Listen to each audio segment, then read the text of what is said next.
انسان دھوکہ دڑی، برائیاں اور لوگوں پہ ظلم کس کے لیے کرتے ہیں؟ مال بڑھانے کے لیے یا اپنی اولاد کے لیے؟ تو یہ اللہ نے قرآن میں کہہ دیا کہ دنیا کی زندگی تک تمہارے کام آنے والی تمہاری مال اور تمہاری اولاد ہے، ورنہ ہمیشہ مرنے کے بعد جو تمہارے کام آئے گا وہ باقیات الصالحات ہیں، یعنی کہ وہ تمہاری پریئر، تمہارے اچھے کام، تم دوسروں کی جو ہیلپ کرو گے، دوسروں کے ساتھ جو اچھا بن کے رہو گے، وہ باقی رہنے والے ہیں اللہ کے نزدیک ثواب کے لحاظ سے بھی اور بہترین ہوپ کے لحاظ سے بھی۔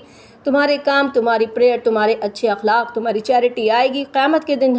جب تم دیکھو گے اللہ نے پہاڑوں کو اڑا دیا ہوگا، زمین کو ایک دم فلیٹ کر دیا ہوگا، ساروں کو جمع کریں گے اللہ اپنے سامنے، کسی ایک بھی کوئی ایسا نہیں ہوگا جو موجود نہ ہو، جس نے دنیا میں سانس لی ہے وہ موجود ہوگا وہاں۔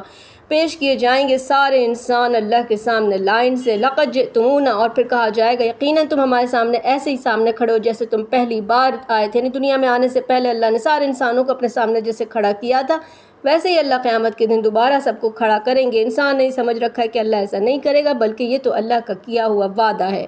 جس دن کتاب رکھی جائے گی، ہر انسان کے ساتھ فرشتے دنیا میں موجود ہیں جو اس کی کتاب لکھ رہے ہیں، اس کی حرکتیں لکھ رہے ہیں۔ مجرم اپنی قیامت کے دن کتاب دیکھ کر خود ڈرے گا اور کہے گا ہائے افسوس، یہ کیسی کتاب ہے جس نے کچھ چھوٹی سے چھوٹی، بڑی سے بڑی چیز، ہر چیز ہی لکھ رکھی ہے۔ وہ جو بھی دنیا میں کرتا تھا سب کچھ لکھا ہوا پائے گا۔ اللہ کسی پر ظلم نہیں کرتا، رب کا احدن، کسی ایک پر بھی اللہ ظلم نہیں کرتا، جیسا کرو گے ویسا بھرو گے۔